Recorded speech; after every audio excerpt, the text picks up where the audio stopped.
We inducted Gavin Duffy to the Hall of Fame 2 weeks ago. Gavin joins a list of Connacht legends who we put in over the years, all of whom have given great service to Connacht Rugby over the last 20 years. But Connacht Rugby has a 130-year history. It's not just about the professional area. Before that, men were putting on Connacht jerseys and turning out on the pitch just for the love of the game and pride in their home province. And the man to my left is preeminent among them. From a sporting prodigy from Loughrea, an All-Ireland Championship boxer, a minor hurler for Galway. He's played for club, for Connacht, for Ireland, for the Lions, for Barbarians, and he's captained every team he's ever played for.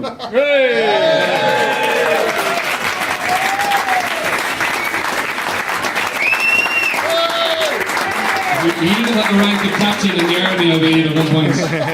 It wasn't enough to be captain on the rugby pitch.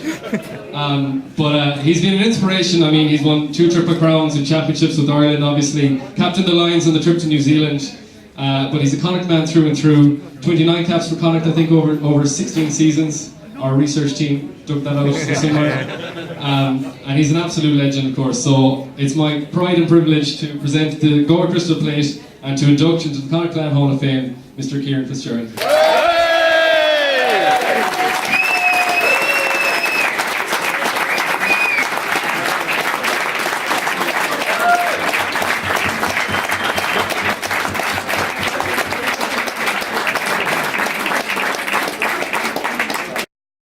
Connacht, just like to say thank you very much for this distinguished honour.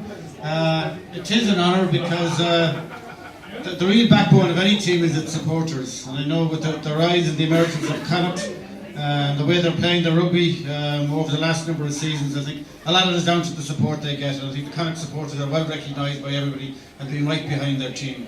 Declan referred to my day in Connacht. I don't notice around here that all the photographs are in colour. They're probably black and white. Anyone who might see of me. I didn't see that on the way in. I see Gavin Duffy was honoured as well. I mean, if Gavin Duffy was the Hall of Fame, I should be the Hall of Ancient Fame. He mightn't like to be put in my category. But a lot of good memories, great memories playing with Connacht. Great to see the facilities. Great to see the stands, great to see the way Connacht are playing.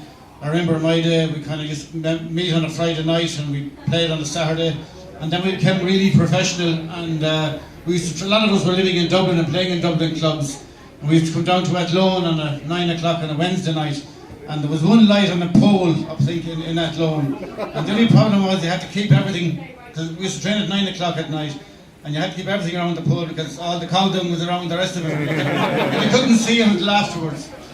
And I remember there was a place it was at Enfield on the way back at Chinese, and I used to bring 4 or 5 in my car back. And we stopped for Chinese about 12 o'clock at night going back, and the next morning my wife was getting us to give her a lift to her, and the smell of Chinese and the wrappers under the seats and stuff like that.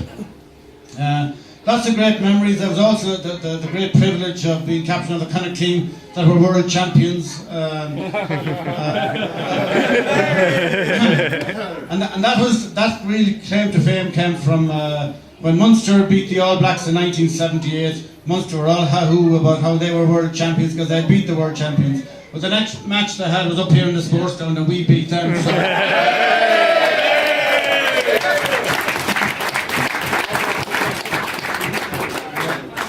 I suppose the other thing people often ask me how the game has changed over the years, and it definitely has. I think it's a far better game now. But one of the illustrations, I just look at the photograph here and I see a guy, Robbie McGrath, scrum half. Some of you may know him.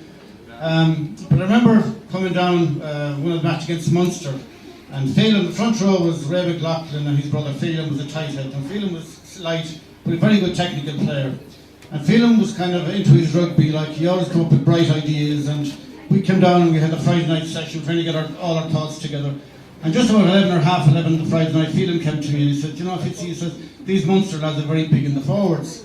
And I said, yeah, Phelan, yeah. He said, well, you know, he said, in the line-outs, he said, we're going to have to get some new tactics. And I was saying, well, it's a bit late on a Friday night, I was feeling for that.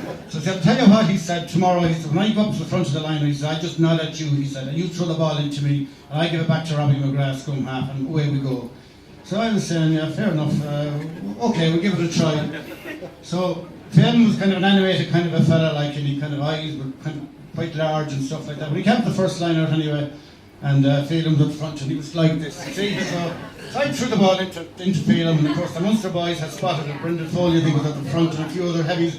And they carted Phelan about 15 yards down the pitch. They kicked the daylights out of Robbie McGrath, who went down to pick the ball up.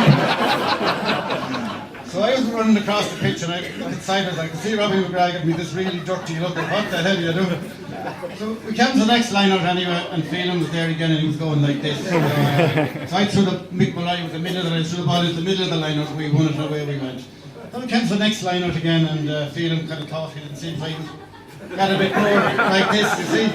So I got it through the ball. John O'Driscoll was the back of the lineup, threw the ball to the back of the lineup.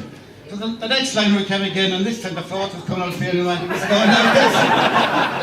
And again I threw the ball to the back of the lineup. But we lost that particular match, and we were in the dressing room afterwards, and Phelan came and he said, did you not see me? And I said, Phelan, I did see you. And he said, well, I said, it doesn't matter now, it's the game. Oh, you should have done that, you should have thrown it into me. So then I had to tell him. Because every time Phelan was in the front of the line, I was doing this for his move. I could see out of the corner of my eye, and Robbie McGrath was here, and he was going like this.